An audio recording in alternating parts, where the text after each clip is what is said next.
हमसे बोला तुम चले जाओ। तो दास ने महाराज जी से प्रार्थना की कि महाराज जी हमने न तो भागवत पढ़ी है अभी, जैसे विद्वत भागवत लगाई जाती न तो भागवत लगाई है, और ना हमने कभी 1 घंटे प्रवचन किया है भागवत जी पर। ऐसी कभी कुछ कह ले बात अलग है, प्रवचन तो हमने नहीं, भागवत जी की कथा नहीं कही और ना हमने लगाई, तो हम कैसे कह पाएंगे? अरे बोले महात्मा हैं, दुखी हो जाएंगे और चले जाओ, ठीक कहोगे, अच्छा कहोगे, कोई चिंता नहीं करना, जाओ चले जाओ। अब गुरु आज्ञा करिए सी, उनकी आज्ञा हो गई। और आज्ञा हो क्या गई, उन्होंने कहा कि आप चिंता मत करो, आप जाओ और ये आ जाएंगे। ये अपने समय से वहां पहुंच जाएंगे। बसंत पंचमी से कथा थी, माघ शुक्ल पंचमी से। महाराज जी बोले खाक चौक भी आज्ञा लेके आओ पहाड़ी बाबा से। तो उनसे आज्ञा हमने तब ली जब दूसरे दिन हमको सवेरे जाना था, तो रात्रि को हमने आज्ञा ली। तृतीया को हमने प्रस्थान किया था, माघ शुक्ल तृतीया।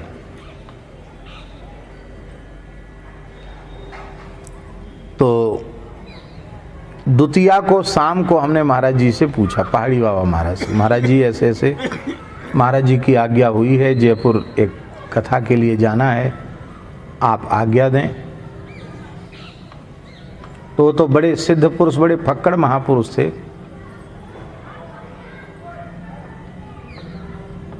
जाओ विजय होगी, यही शब्द थे उनके, जाओ विजय होगी। अब उनसे पूछने का तो किसी को हिम्मत थी नहीं। हम मन में सोचने लगे हम कोई लड़ाई लड़ने जा रहे हैं कि युद्ध करने जा रहे हैं जो विजय होगी। पर महाराज जी ने आशीर्वाद दे दिया, विजय होगी, जाओ। वहां पहुंचे तो शाम को जो सज्जन थे, जो यजमान थे, उनका नाम था ताराचंद जी। वे आए, बड़े विद्वान पुरुष थे वो, डॉक्टर ताराचंद, पीएचडी थे, पुराने जमाने के पीएचडी थे। 9 कन्याएं थी उनके और 2 पुत्र थे, पूरे 11 थे घर में। और 9 कन्याएं भी बहुत अच्छे पढ़ी लिखी और बहुत अच्छे परिवारों में विवाहित थी। और 9 जमातों में 2 तो बहुत बड़े साइंटिस्ट थे, वैज्ञानिक थे, और कोई एयरफोर्स में थे, तो कोई थल सेना में थे, तो कोई जल सेना में थे। अच्छे अच्छे सब अधिकारी वर्ग के लोग, बहुत अच्छे लोग थे। वे आए, बुजुर्ग से थे। आकर के उन्होंने कहा कि हम तो सुन रहे थे कि कोई बूढ़े महात्मा हैं, वो कथा करने हैं। तो बालक आया, वो 1993 में हमारी ये दाढ़ी मूछ भी नहीं बढ़िया से आई थी, नेक नेक रेखा रही होगी। तो बोले ये तो बच्चे जैसे आए हैं कथा कहने। तो हरिदास जी बोले करीब विद्वान हैं, पढ़े लिखे हैं, हमारे गुरुजी, हमने पढ़ा है इनसे, बहुत अच्छी कथा कहेंगे। उन्होंने कहा कथा तो कहेंगे, मेरे सामने बोला है, कथा तो करेंगे, पर हमसे बोला महाराज ये कथा जो है ना वो प्रेतों के उपद्रव की शांति के लिए है। मैं भूत प्रेत बाधा में विश्वास नहीं करता था, लेकिन मेरी हवेली में इतना भारी उपद्रव है भूतों का कि दुनिया के प्रसिद्ध बड़े बड़े तंत्र मंत्र वाले आकर के अपने प्राण बचा के भागे। और हम लोग भी हवेली में नहीं रहते, हम लोग भी किराए से मकान लेकर रहते हैं। हमारी छपाई की मशीन जो कई टन वजन की, उसको प्रेतों ने उलट दिया, मेरे एक लड़के को मार डाला और मेरे कुछ जमाई ऐसे हैं जो फोर्स में अधिकारी हैं, एयर फोर्स वगैरह में, वो नहीं मानते थे, वो रात्रि को वहाँ रहे तो उनको भी उठाकर पटक दिया और उनके भी प्राण जैसे तैसे बचे। और कौन सी मनोहर कहानियाँ, सत्य कहानियाँ, इन सब में हमारे हवेली के किस्से छप चुके हैं। काम धंधा भी हमारा बंद है और एक दिन है, जयपुर बड़ा शहर है, सामान सब हम खरीद लेंगे, लेकिन बात यह है कि अब आपका मन हो तो आप कहिए तो हम सामान खरीद के लाए। हमने तैयारी, जगह तो है पर हमने सामान अभी नहीं लाए हैं खरीद के। ऐसा उसने डरा दिया। हम तो बहुत संक्षिप्त में बता रहे हैं, बहुत इतिहास सुनाया उसने, ऐसा है ऐसा है ऐसा है।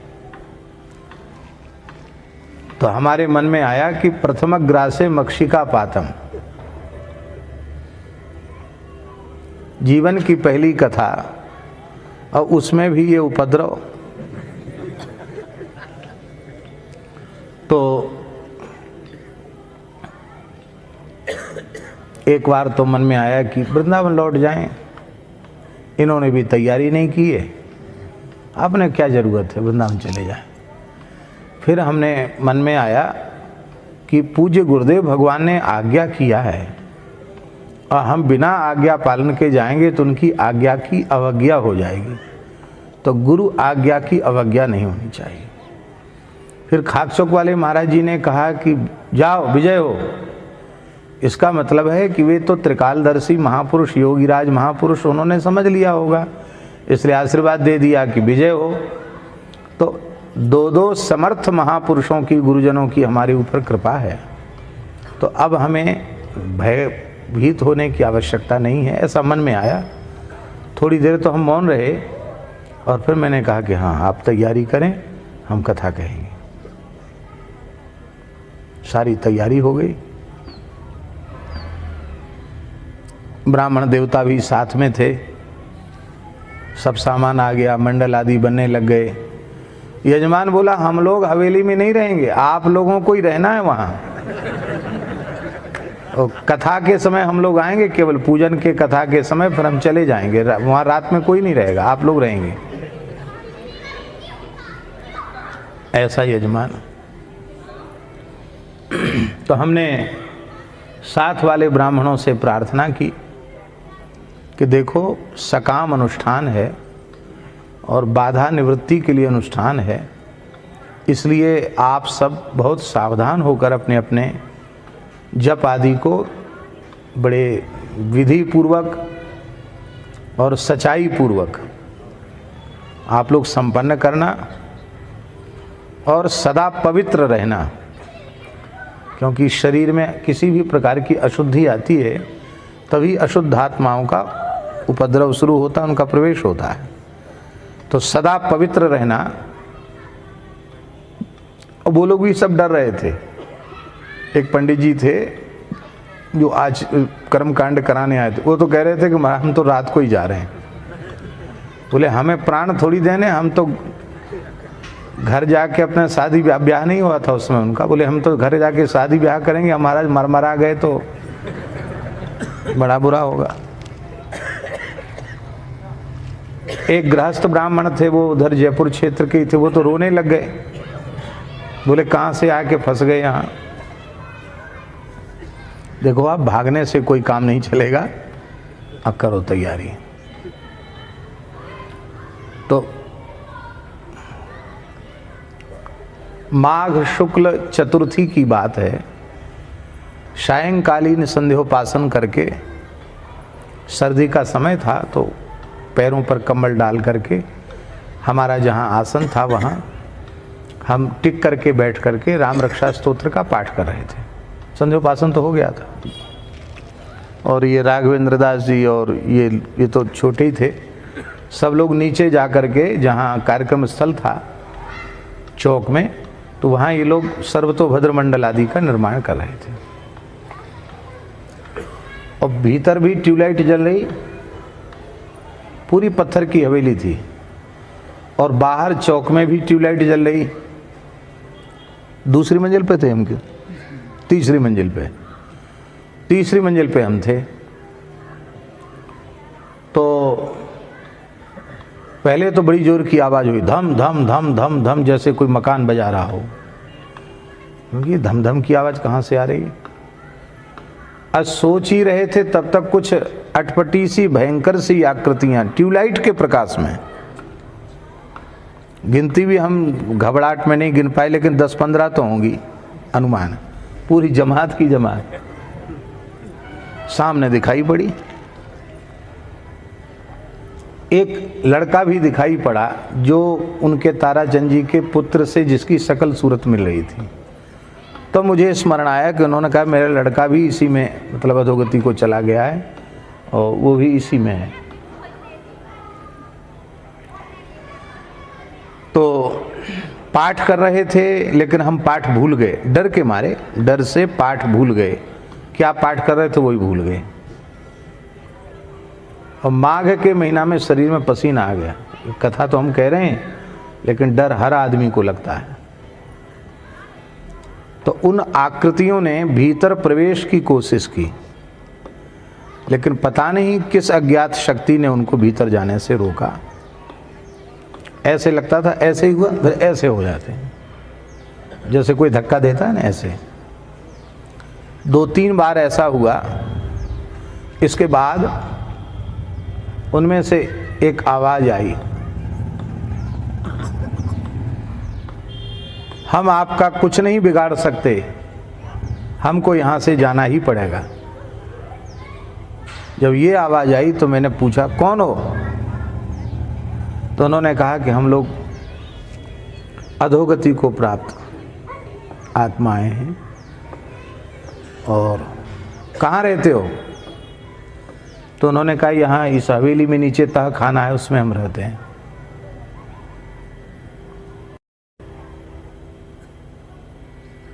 और अब हमको यहाँ से जाना पड़ेगा। बस इतनी बात सुनाई पड़ी और वो दृश्य मेरे सामने से हट गया। जब दृश्य हट गया तो हमको एकदम जैसे झक्की सी खुल जाती ना, क्या हो गया रे, कैसे ये सब हो गया? कल से कथा है, आज से उपद्रव शुरू हो गया भैया, अब क्या होगा? तो मन में आया कि यहाँ अकेले नहीं बैठना चाहिए, जहाँ सब लोग हों वहाँ चलना चाहिए। तो सीताराम सीताराम बोलते हुए हम तीसरी मंजिल से उतर के, जहाँ ये लोग नीचे वाली मंजिल पे कर रहे थे, वहाँ हम आ गए। तो इन लोगों ने, वो एक योगेंद्र जी थे पंडित जी, उन्होंने पूछा, ये योगेंद्र जी नहीं, दूसरे योगेंद्र जी सीतापुर वाले। तो उन योगेंद्र जी ने पूछा कि आचार्य जी जो थे कर्मकांड वाले, उन्होंने पूछा कि महाराज जी कैसे आ गए? तो हमने उनको कहा कि ऐसे ही संध्योपासन हो गया, वहाँ अकेले क्या करते, इसलिए आप लोगों के पास आ गए। क्योंकि हम बता देते कि अभी ये तमाशा हुआ है, तो ये तो बीच में ही छोड़ के पहले ही भगने के लिए तैयार है, तो भग ही जाते।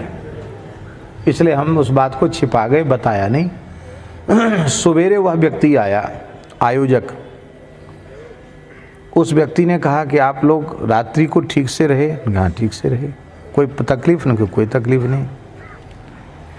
बोले महाराज ये पहली घटना है इस उपद्रव शुरू होने के बाद कि एक रात्रि कोई मनुष्य इसमें रह पाया है, यहाँ कोई नहीं रह सकता था।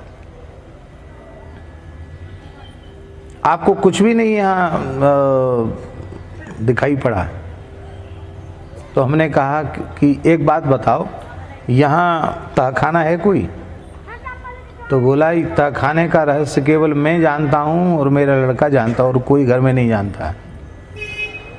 ये पुरानी स्टेट के ज़माने की राजाशाही हवेली है, हमारे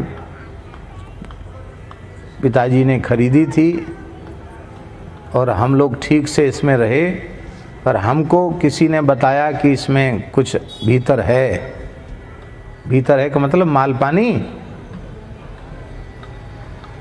तो बस वो जैसे ही हमने खोदा है नीचे, और उस तह खाने के खुदते ही ये उपद्रव शुरू हुआ। उसमें क्या था कि उसमें उनको कुछ मिल भी नहीं पाया। हुआ क्या कि राजाओं के ज़माने में कुछ लोगों को, मतलब वो दंड में, मृत्यु दंड में मार करके डाल दिया गया होगा, वो सब अधोगति को थे, ऐसा था कुछ। तो ऐसा कुछ कर दिया होगा कि कोई बांध दिया होगा, कुछ कर दिया हो, जैसे ही वो खुला द्वार के घर में उपद्रव शुरू हो गया, ऐसा था। तो बोले महाराज आपने तह खाने की बात बताई, मैंने फिर पूरी घटना उसको सुनाई। बोले हाँ बिल्कुल सही है, और रो करके कहा कि अब हमें विश्वास है कि हमारा कष्ट दूर हो जाएगा। ठीक, अब वो कथा सुनने बैठे, संगीत तो था ही नहीं, सीधी सीधी कथा थी, 2 समय की कथा, 6 घंटे कथा कहनी थी। पाठ करने वाले मूल पाठ अलग कर रहे थे। तो मंगलाचरण तो हमको याद था, जन्माद्यस्य यतः, वो मंगलाचरण तो हमने कर दिया। इसके बाद बिल्कुल भूल गए कि अब प्यारे भाइयों बहनों क्या कहें, कुछ नहीं कहें। और इतने मतलब डर सा लगा कि हमको पसीना सा आ गया, अब क्या कहें, बाँच के सुनाएं क्या कहें। तो पहला अवसर था ना कथा का, उसके पहले कोई तैयारी नहीं, पढ़े ही नहीं भागवत जी। महाराज जी की कथा जरूर सुनी थी, वैसे कोई भागवत जी नहीं पढ़े थे। तो सहसा पूज्य सदगुरुदेव भगवान श्री भक्तमाली जी का ध्यान किया।